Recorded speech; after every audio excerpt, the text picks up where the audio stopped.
우리 한번 따라 하실까요? 나의 위대한 주님 예수. 나의 위대한 주님 예수. 이번 우리 여름 사역의 주제입니다.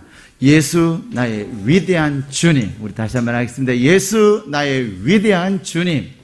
예수 나의 위대한 주님.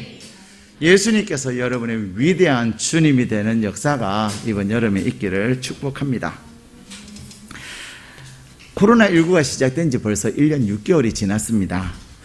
지난 1년 6개월을 지나는 동안에 우리나라뿐만 아니라 전 세계는 큰 변화를 겪게 됐습니다. 그 변화의 첫 번째는 무엇보다도 비대면 세상이 이제는 연출되기 시작했다는 것입니다. 사람들은 얼굴을 맞대고 서로 마주보며 함께 부딪히며 사는 것이 사람이에요. 그래서 사람 인자도 어떻게 생겼습니까? 이 두 개가 붙어 있어요. 근데 이제는 이 코로나19로 인해서 사람들은 비대면하기 시작한 것입니다. 두 번째로 산업에도 굉장한 변화가 생겼습니다. 그래서 똑같은 서비스업임에도 불구하고 현장에서 식사를 하고 현장에서 차를 마시는 그런 현장의 산업들은 서비스업들은 몰락하기 시작하지만 이제는 배달하는 집으로 하는 그러한 산업은 그런 서비스들은 점점 더 호황을 누리고 있습니다. 그뿐만이 아닙니다. 여행업계가 도산을 하고 또 항공업계 또한 이제는 사람을 실어 나르는 비행기가 아니라 화물을 실어 나르는 비행기로 산업들이 바뀌어지고 있습니다. 또한 경제 지표가 굉장히 하락세를 나타냈습니다. 그래도 일찍 코로나를 끝냈다고 얘기하는 중국은 플러스 성장을 했고요. 또 저희 나라도 아주 근소하게 마이너스 성장을 했습니다. 그런데 우리나라와 중국을 제외한 세계 대부분의 나라들은 심지어 마이너스 10%, 마이너스 20%의 마이너스 성장을 하면서 나라들은 굉장히 어려워했습니다. 네 번째 일어난 또 하나의 변화는 사람을 기피하기 시작했다는 거예요. 그래서 코로나19로 인해서 사람들을 만나면 어떻습니까? 반갑잖아요. 반가워서 웃고 반가워서 악수도 하고 심지어는 허그도 하고 포옹도 하는데 이제 사람 만나면 어떡합니까? 사람을 바라보는 눈빛이 달라요. 일단 마스크를 했나 안 했나, 마스크가 코스크냐 그냥 정상적으로 했냐 그것부터 보고요. 그 다음에 또 사람을 보면 이렇게 아래 위로 내려보면서 이 사람에게 바이러스가 묻었을까 안 묻었을까.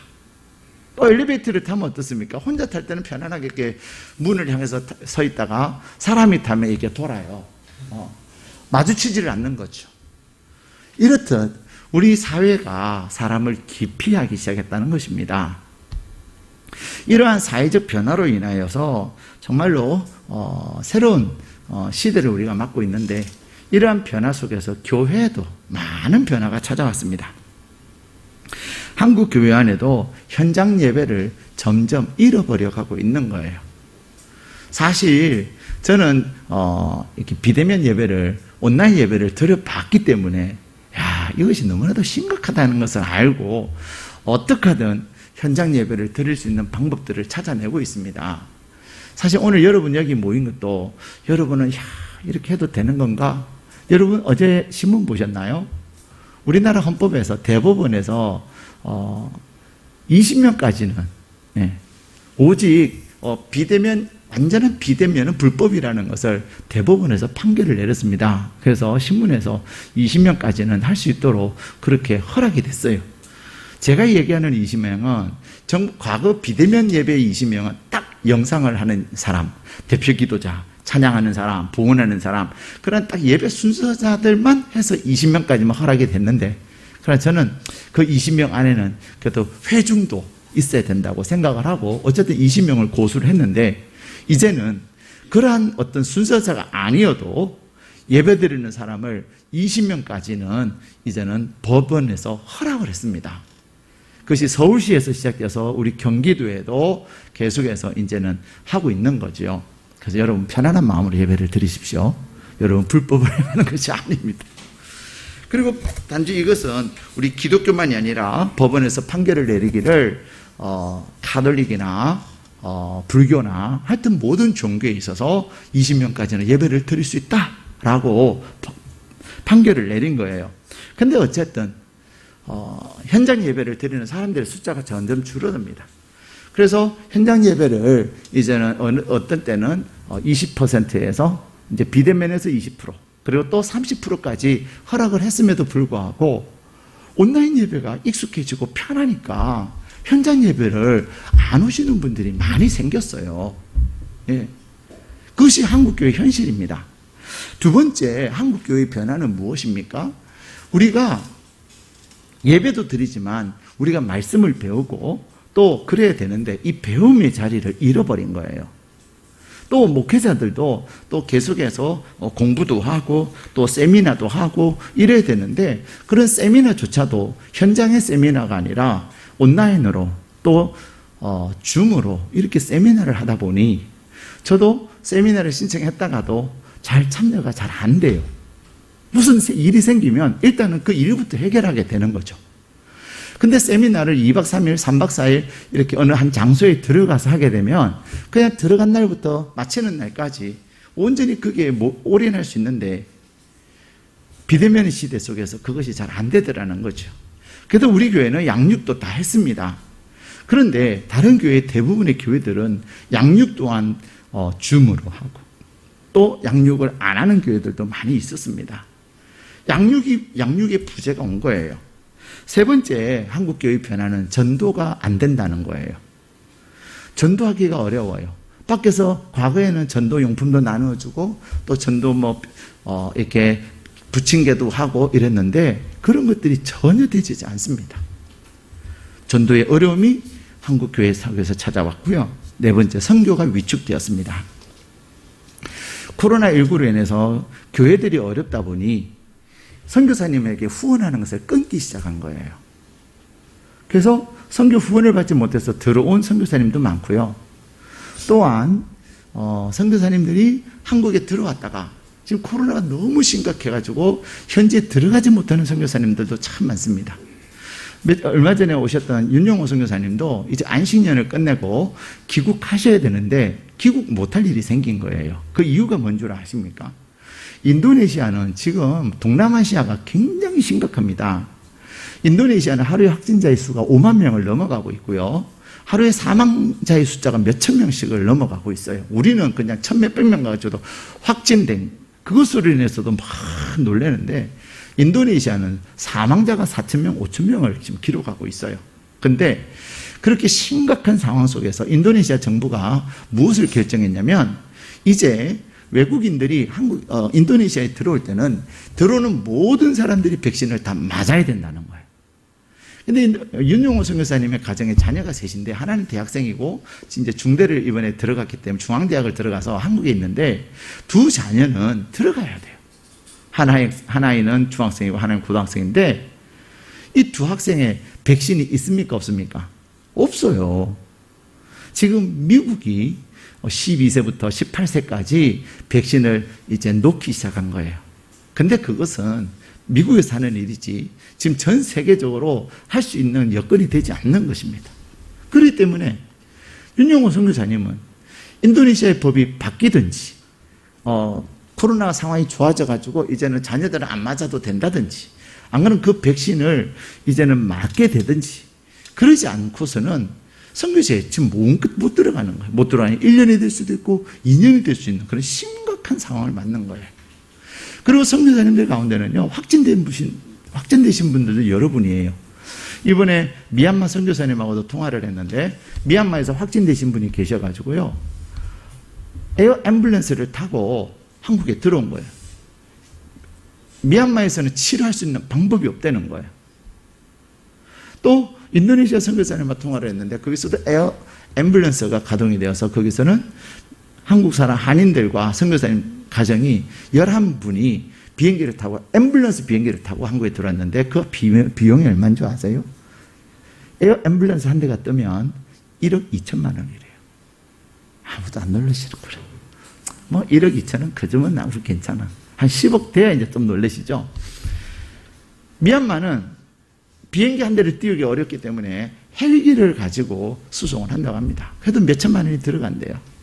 그만큼 지금 세계적으로 선교하기가 너무 어려운 섬기기가 너무 어려운 그러한 상황에 직면했습니다. 다섯 번째 한국교회가 직면한 변화는 뭐냐면요, 교회의 신뢰도가 엄청나게 추락했다는 거예요. 교회 여러 가지 이유도 있겠지만 가장 큰 이유, 코로나 때문에. 근데 사실 참 모순이 많아요. 지금도 우리나라 현재 4단계를 하면서도 예술의 전당이나 세종문화회관에서 공연하는 것을 5,000명까지 허용을 해요. 공연하는 데는 5,000명을 허용하면서 예배에는 20명만 허락하는, 그것도 예배를 위한 요원들만. 그러면서 코로나가 교회에서 생긴 것도 아닌데 확진돼, 다른 사람이 다른 데서 확진돼가지고 교회 왔는데도 교회에서 발생한 것처럼 보도를 하고. 그래서 어쨌든 사람들이 교회하면 코로나 바이러스의 진원지, 이런 어떤 부정적인 생각을 많이 가지고 있습니다. 예. 부모님들도 믿음이 없는 부모님들도 야, 코로나 끝나면 교회 가거라. 그래서 친구들을 교회로 데리지 못하는 그런 학생들이 많이 있어요. 어쨌든 교회의 신뢰도가 많이 추락을 했고요. 이러한 여러 가지 이유로 인해서 성도들도 교회를 떠나고 있는 것이 지금의 현실입니다. 이런 6가지의 또 다른 것도 있겠지요.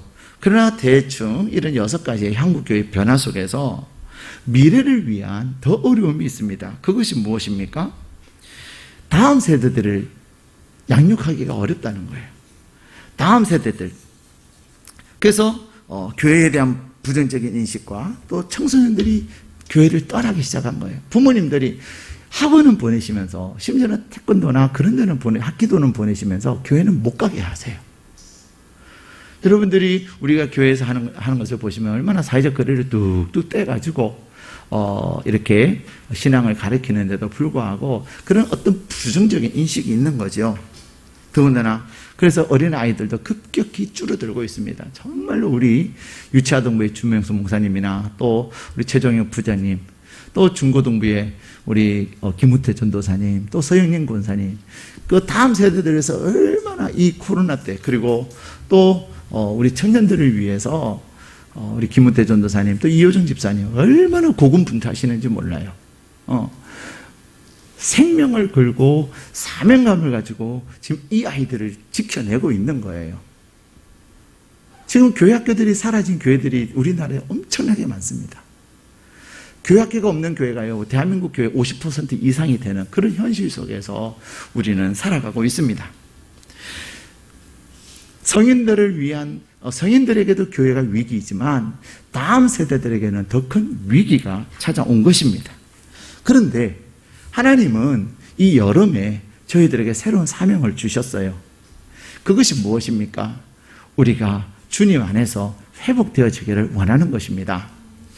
우리 유치아동부 아이들, 또 중고등부 아이들, 또 우리 청년들, 더 나아가서 우리 성인들도 하나님 안에서 이 여름이 우리가 주님을 다시 회복하고 살아계신 하나님을 경험하는 그런 기회가 되므로 저와 여러분의 신앙의 새로운 놀라운 전환점이 되는 그런 시간이 되기를 바랍니다. 오늘 저희들에게 주신 본문의 말씀에 보면은 이스라엘이 굉장한 어려움에 직면하고 있습니다. 우리 이사야 8장 1절 2절을 말씀, 8장 21절 22절 말씀을 같이 읽도록 하겠습니다. 8장 21절 22절입니다. 같이 읽겠습니다. 이 땅으로 헤매며 곤고하며 굶주릴 것이라. 그가 굶주릴 때에 격분하여 자기의 왕과 자기의 하나님을 저주할 것이며 위를 쳐다보거나 땅을 굽어 보아도 환난과 흑암과 고통의 흑암뿐이리니 그들이 심한 흑암 가운데로 쫓겨 들어가리라. 아멘. 오늘 이 8장 21절 22절의 말씀은 이스라엘 백성들이 그들이 이방인 바벨론으로 인하여서 겪게 되는 그 고통과 그 어려움을 이야기하고 있습니다. 근데 우리는 지금 코로나19로 인하여서 우리 한국 사회가 지금 새로운 변화의 전환기를 맞이했고 또 교회도 심각한 어려움을 겪고 있는 상황 속에서 그럼에도 불구하고 점점 흥하는 것이 있어요. 부정적 변화에도 불구하고 부정적 변화로 해서 더 많이 확장되고 있는 게 있습니다. 그것이 무엇이죠? 오늘날 사람들이 돈 문화에 젖어가고 있는 거예요. 코로나19가 시작되면서 더 사람들에게는 돈 하기 시작한 것입니다. 부동산 문제로 인해서 돈에 사람들이 집착하고, 또 주식으로 인해서 사람들이 돈에 집착하고, 심지어는 이제 주식을 넘어서 비트코인이라고 하는 코인이라는 것 때문에 사람들이 돈에 열광하기 시작했습니다. 사회는 점점 새로운 시기를 맞이하고 우리의 심령은 점점 피폐해가는 그 상황 속에서 사람들은 돈에는 집착하고 또 집착하고 있는 거예요. 그래서 사람들이 돈이 있으면 뭔가 되는 것 같고, 돈이 없으면 절망하는 그런 시대에 살아가고 있습니다. 두 번째, 이 시대는 어떻게 변화되고 있습니까? 사람들이요, 점점 음란의 문화에 접어들고 있어요. 비대면의 시대, 사람을 기피하다 보니 이제는 대부분의 사람들이, 아이나 어른이나 다 스마트폰에 중독에 빠져 있고, 또 스마트폰을 통해서 사람들은 수많은 그러한 영상들을 접하게 되는데, 그 영상들의 많은 것들이 게임이나 음란물입니다. 여러분들이 포털 사이트만 들어가도 웹툰이라는 것만 봐도 그래요. 웹툰에도 얼마나 음란한 웹툰들이 많은 줄 아세요? 그리고 조금만 더 한 번 더 클릭하고 또 한 번만 더 클릭해 보면요, 다음이든 네이버든 그러한 포털 사이트에서도 음란물이 얼마나 많은지 모릅니다. 특별히 우리 청소년들의 이 성적 충동을 일으키는 그런 것들이 얼마나 많은지 몰라요. 그런데 죄송하지만 아이들만 그런 것이 아닙니다. 우리가 뉴스를 통해서 N번방 사건이나 그런 것들을 보십시오. 장군들이 별 하나 따기가 얼마나 어려운 줄 아세요? 근데 별을 따신 분이, 시장 되시는 분이, 더군다나 여당의 불무지라고 했던 그런 곳에서 시장이 되신 그분이 무엇으로 정말 부끄럽게 이렇게 구속이 되고 그러셔야 합니까? 다 성문화예요. 그런 음란 문화가 이 코로나19에서 더 심각하게 사람들에게 파고들고 있는 것입니다. 그로 말미암아 사람들은 점점 배도 문화가 사람들에게 많아집니다. 진리에서 떠나가고 있는 거죠. 허황된 것, 진리가 아닌 것, 사람들을 망하게 하는 그것들에 사람들이 점점 빠져가는 것입니다. 그것이 진리인 것으로 알고 있는 거죠. 오늘날 우리 성도님들에게도, 세상에서 살아가고 있는 우리 성도님들, 또 세상에서 살아가고 있는 우리 아이들, 다음 세대들 모두가 예외가 아닙니다. 그래서 하나님은 오늘 이번 여름에 우리를 다시금 회복시키기를 원하시는 것입니다. 오늘 본문에는 이스라엘 백성들이 바벨론으로 포로로 잡혀가면서 그들이 흑암 가운데 거했다라고 말씀하고 있습니다. 그들이 많은 압제와 억압을 받고 있습니다. 그때 우리 주님께서, 하나님께서는 우리 예수님을 보내심으로 말미암아 예수님을 통해서 마음이 상한 자, 눌린 자, 고통당하는 자, 그들에게 그들의 심령의 회복을 약속하고 있습니다. 오늘 본문 우리 6절 말씀을 다시 읽도록 하겠습니다. 같이 읽겠습니다.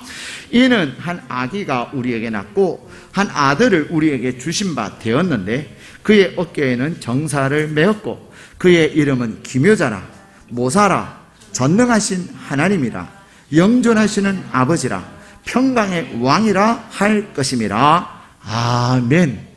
여러분 연필을 꺼내셔가지고 기묘자에 동그라미 하시고요, 그 다음에 모사에 동그라미 하시고, 또 전능하신 하나님 동그라미 하시고, 영존하시는 아버지 동그라미 하시고, 평강의 왕 동그라미 하시기를 바랍니다.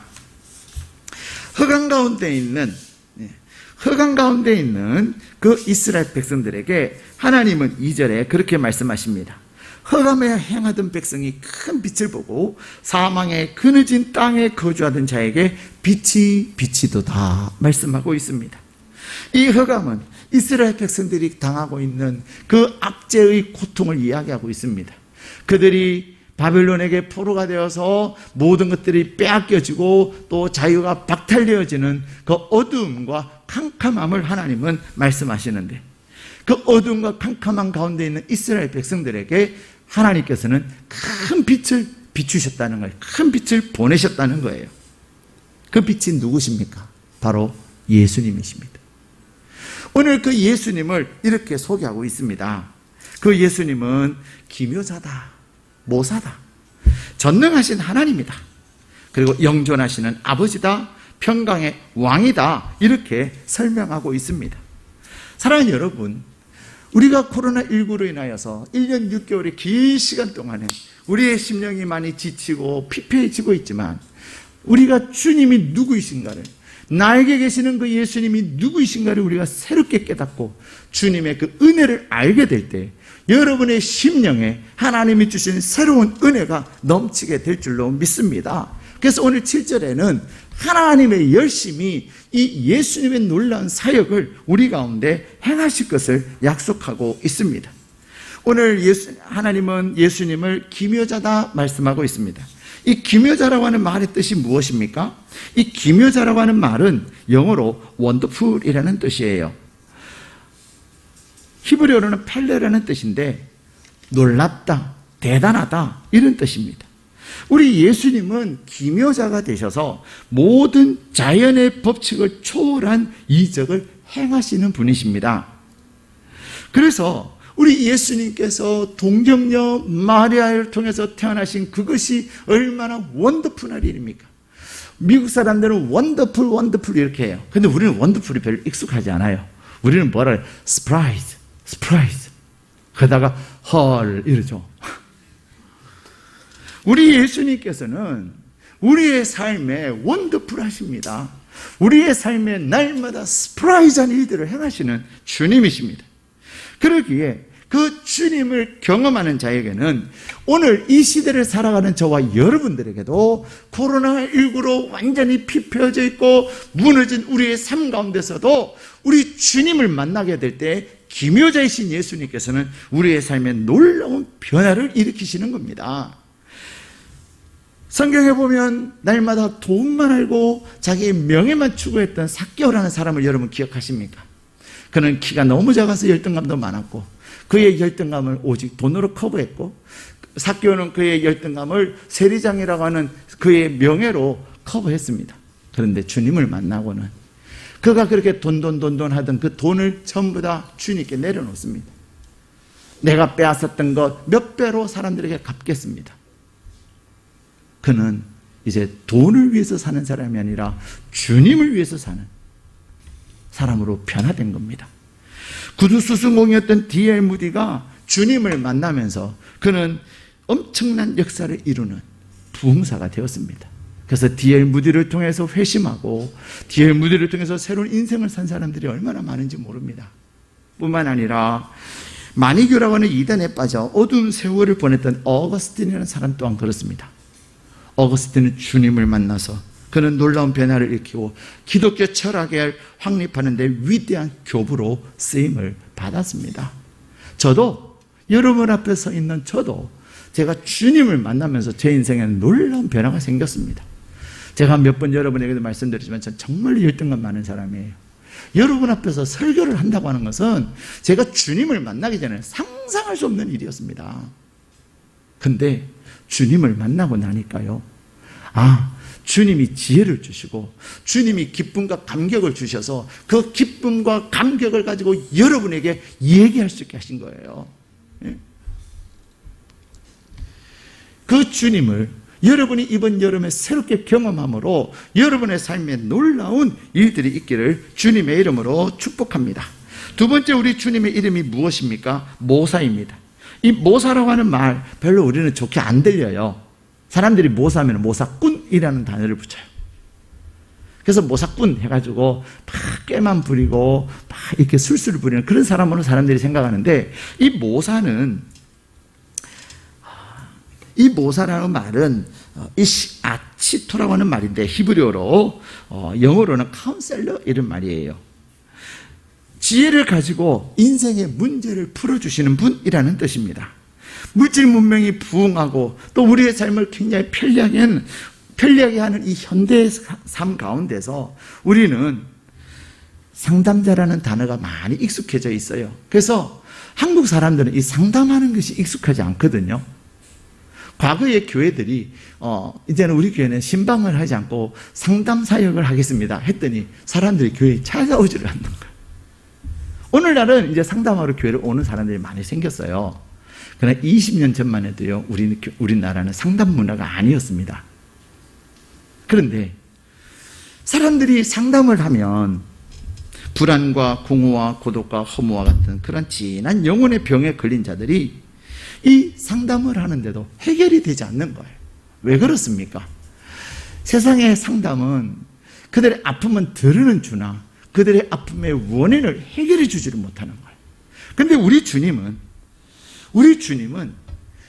우리의 상담자가 되셔서 여러분의 아픔과 여러분의 고통과 여러분의 문제가 무엇인가를 아시고 또 여러분의 것들을 다 들으시고 여러분에게 새로운 놀라운 해결책을 주시는 주님이십니다.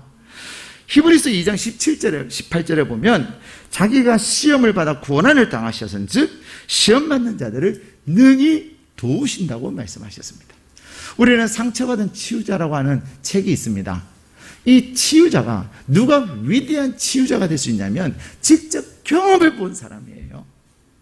아픔을 경험해 본 사람, 고통을 경험해 본 사람, 그 상실을 경험한 사람만이 그 아픔을 가지고 있는 사람의 마음을 진정 이해할 수 있고 그 사람을 위해서 또 하나님의 은혜로 좋은 것들을 얘기해 줄 수가 있는 거예요. 우리 주님은 히브리서 4장 15절 16절에 우리에게 있는 대제사장은 우리의 연약함을 체휼하지 않는 자가 아니요 모든 일에 우리와 같이 한결같이 시험을 받은 자다 이렇게 말씀하셨어요. 모든 일에 시험을 받으셨기 때문에 그 주님은 우리를 능히 돕고도 남음이 되신다는 것입니다. 사랑하는 여러분, 여러분이 코로나19로 인해서 어떤 어려움이 있습니까? 어떤 분들은 두려움증이 엄청 심해진 분들도 계세요.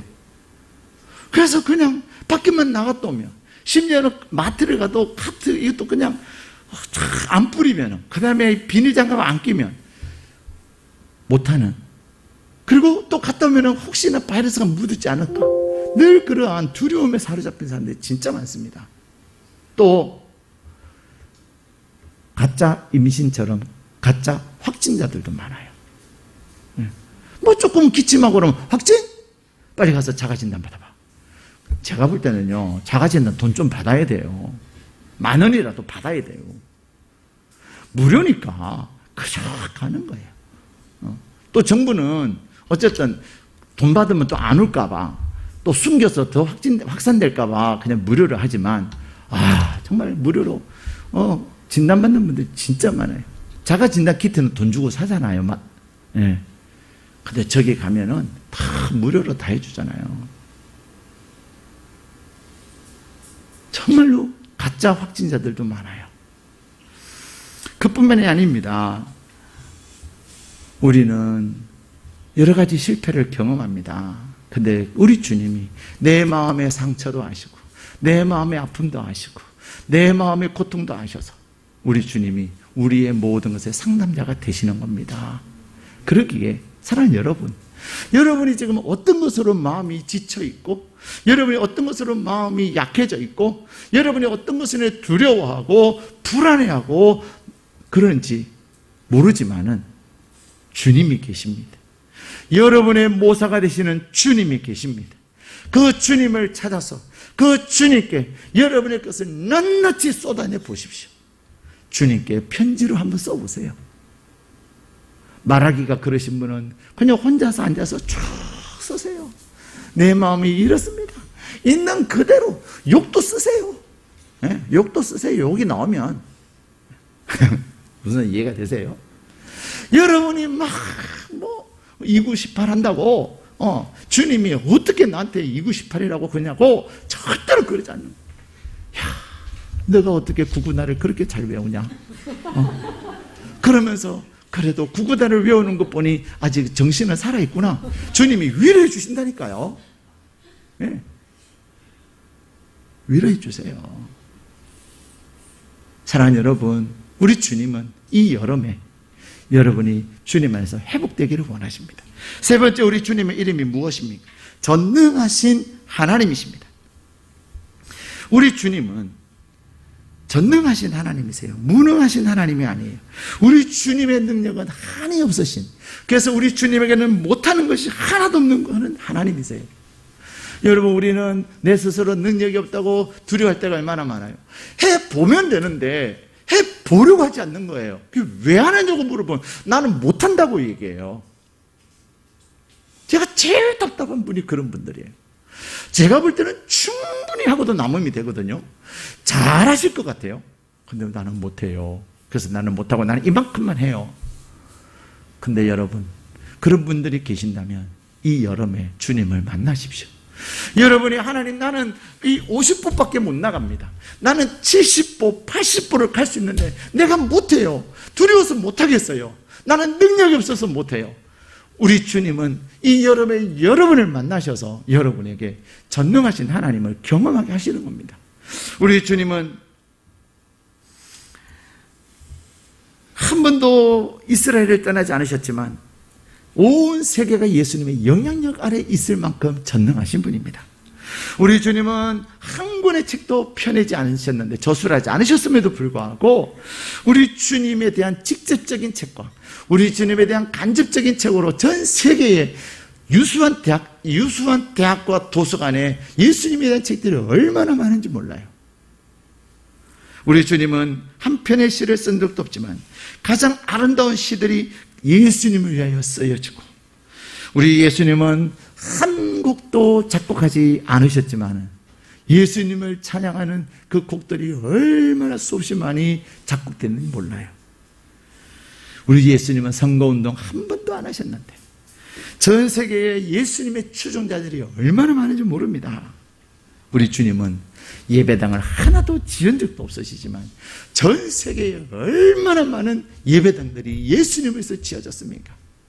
무엇이 이런 역사를 이루겠습니까? 예수님의 그 전능하심. 그러게 사도 바울은 그렇게 이야기합니다. 내게 능력 주시는 자 안에서 내가 모든 것을 할 수 있느니라. 사도 바울은 예수님이 능력의 하나님이심을 믿었기에 그가 예수님을 향하여 능력을 구할 때마다 예수님은 사도 바울에게 합당한 능력을 공급해 주셨던 것입니다. 사랑하는 여러분, 이 여름에 여러분이 주님을 만남으로 주님의 그 능력이 여러분 안에 임하기를 축복합니다. 네 번째, 예수님의 이름이 무엇입니까? 영존하신 아버지입니다. 이 아버지라는 말은 히브리어로 아버라고 하는 말인데, 이 아버라고 하는 말은 창조주, 조상, 아버지, 또 보호자, 이런 뜻이에요. 근데 이 아버라고 하는 말은 어떤 의미를 가지고 있냐면 낳으시고 입히시고 먹이시고 보호하시는 그러한 자, 이런 의미를 가지고 있어요. 우리는 낳으시고 하면은 누가 생각이 나요? 어머니. 먹이시고 누가 생각이 나요? 어머니. 입히시고 누가 생각이 나요? 어머니. 근데 이게 우리 동양의 사고와 히브리 사고의 차이입니다. 그렇기 때문에 영존하신 아버지 하면은 이 히브리의 의미를 모르는 우리의 동양적 개념, 한국적 개념으로 생각하면 영존하신 아버지는 별로다. 전능하신 하나님은 좋은데 영존하신 아버지는 별로다. 이런 생각이 드실는지 몰라요. 근데 예수님은 우리를 낳으셨어요. 예수님이 우리의 창조주이시고 예수님이 우리를 영원한 죄에서 다시 구원하신 하나님이십니다. 근데 그 하나님이신 예수님이 우리를 먹이세요. 우리에게 날마다 일용할 양식을 공급하시고, 그 예수님은 우리를 입히시고, 또한 코로나19 델타 플러스 바이러스 가운데서도 여러분을 지키시고 보호하시는 하나님이십니다. 그렇기에 그 영존하신 하나님이신 예수님을 여러분이 만나게 될 때 여러분의 삶에 대한 안전과 여러분의 삶에 대한 공급과 여러분의 삶에 대한 그 모든 보호하심에 대한 인도하심에 대한 평강이 여러분 안에 임하는 줄로 믿습니다. 우리는 어떤 일을 만날 때마다 또 어떤 일을 앞두고 있을 때 얼마나 불안하고 두려우세요? 근데 우리는 영존하시는 아버지신 예수님이 계시기에 우리를 낳으시고 입히시고 먹이시고 보호하시고 책임지시는 그 예수님을 내가 알게 될 때에 우리는 내일 일을 두려워하지 않습니다. 오늘날 많은 사람들이 지금은 이렇지만은 앞으로 내년에는 내후년에는 어찌 될지 몰라서 얼마나 불안해하고 염려하고 초조해하는지 모릅니다. 근데 우리 주님은 영존하신 아버지 되셔서 여러분의 삶에 오늘 주시는 그 은혜가 내일은 더 확증될 줄로 믿습니다. 오늘 주신 그 하나님의 놀라운 은혜가 영존하신 아버지신 예수님을 통해서 내년에는 더 풍성하게 부어질 줄로 믿습니다. 우리는 내 생각 속에서 내 능력 안에서 갇혀서 우리는 두려워하고 불안해하지만 영존하신 하나님이신 예수님은 여러분을 위해서 놀라운 일들을 계획하고 계시고 여러분에게 더 풍성한 은혜를 예비하고 계신다는 사실을 꼭 기억하시기를 바랍니다. 이것이 끝날 때에는 이제는 내가 어떡하냐 실업자가 되느냐? 아닙니다. 여러분이 은퇴를 하시면 은퇴한 이후에 하나님이 더 멋진 새로운 삶을 준비해 놓으신다니까요. 그 하나님을 기대하시는 거예요. 그것이 바로 영존하신 아버지예요. 영존하신 아버지 멋있지 않아요? 우리는 내가 가지고 있는 거 이거 다 떨어지면 어떡하냐, 이제는 이제 큰일 났다. 여러분이 가지고 있는 것이 다 소진될 때 하나님께서 더 많은 것을 예비하신 것을 믿으십니까? 그 하나님이 바로 영존하신 아버지시요 여러분의 예수님이 그 일을 행하시기를 원하시는 것입니다. 그러므로 이 여름에 여러분이 영존하시는 아버지신 예수님을 만나시기를 축복합니다. 다섯 번째, 예수님의 이름은 평강의 왕입니다. 이 평강이라는 말은 샬롬이라는 말인데 히브리어로 샬롬이고 헬라어로는 에이레네 이런 말이에요. 근데 이 샬롬이라는 말의 이 의미가 어떤 의미냐면 점과 점 사이를 잇는다는 말이에요. 점과 점이 떨어져 있을 때는 평화가 아니에요. 그런데 예수님께서 하나님과 우리 사이에 이 사이에 들어오셔서 하나님과 우리 사이를 연결시킴으로 말미암아 우리 안에 평강이 임하게 하시는 것입니다. 하나님의 평강이 우리 가운데 임하게 되는 것입니다. 사랑하는 여러분, 오늘 하나님은 우리에게 말씀하고 계십니다. 코로나19로 인해서 우리의 심신이 많이 다운되어져 있고 코로나19로 인해서 경제와 또 건강에 대한 두려움과 불안함으로 우리의 마음이 눌려있는 저와 여러분에게 이 여름에 우리의 wonderful, my wonderful Lord, my wonderful Lord, 나의 위대하신 주님을 만나시기를 축복합니다. 우리 성인들은 이번 8월 1일 찬양 집회를 통해서 여러분이 그 주님을 만날 수 있기를 축복합니다. 그리고 우리 다음 세대들인 우리 유치아동부와 또 중고등부와 또 우리 청년들은 캠프와 수련회와 MT를 통해서 이 위대하신 주님을 만날 수 있도록 저와 여러분이 힘써 금식하며 기도하고 또 우리의 것들을 커피 한 잔을 줄여가면서 그들을 위해서 후원함으로 말미암아 그들의 삶 가운데 특별히 이번 여름 사역을 통해서 많은 열매 맺을 수 있기를 축복합니다. 오늘 하나님은 우리에게 말씀하십니다.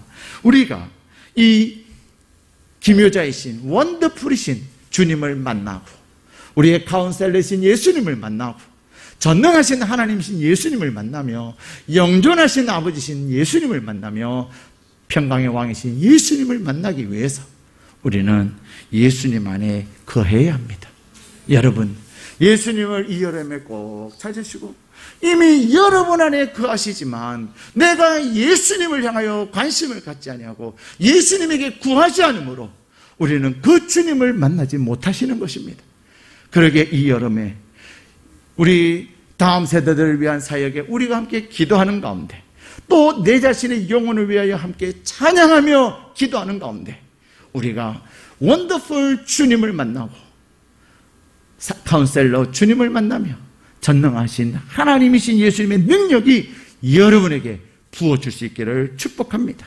그래서 내가 만난 그 주님을 또 다른 사람들에게 나타나며 나에게 행하신 주님의 놀라운 일들을 다른 사람들에게 나타내고 영향력을 끼침으로 말미암아 이 여름에 여러분의 영혼이 소생되어지고 여러분의 심령이 무더위 가운데서도 기뻐 뛰며 주를 보고 주의 은혜를 전하는 하나님의 사람 되시기를 주님의 이름으로 축복합니다. 우리 2021년이라고 하는 이 숫자가요 무엇을 의미하는지 아세요? 2021 돼 있는데요 2는 이. 공은 뭐냐면, 영은 뭐냐면, 영혼을 위하여. 또, 그 다음에 21의 2는 이제, 일어나는 여름사역. 그게 2021이에요. 한번 따라 하실까요? 이 영혼을 위하여. 이제 일어나는 여름사역. 다시 한번 하겠습니다. 이 영혼을 위하여. 이제 일어나는 나. 그래서 이 여름에, 자결하는 이 여름의 태양 아래서 여러분의 영혼이 예수님으로 인하여 다시금 일어나고 회복되어지기를 축복합니다. 여러분의 그 회복이 우리 다음 세대들의 회복이 되어서 우리 교회의 다음 세대들이 어디서 찾아볼 수 없는 그런 생기 있고 힘 있고 능력 있는 다음 세대들이 되어 그들이 가는 곳곳마다 선한 영향력을 끼치는 하나님의 사람이 될 수 있기를 주님의 이름으로 축복합니다.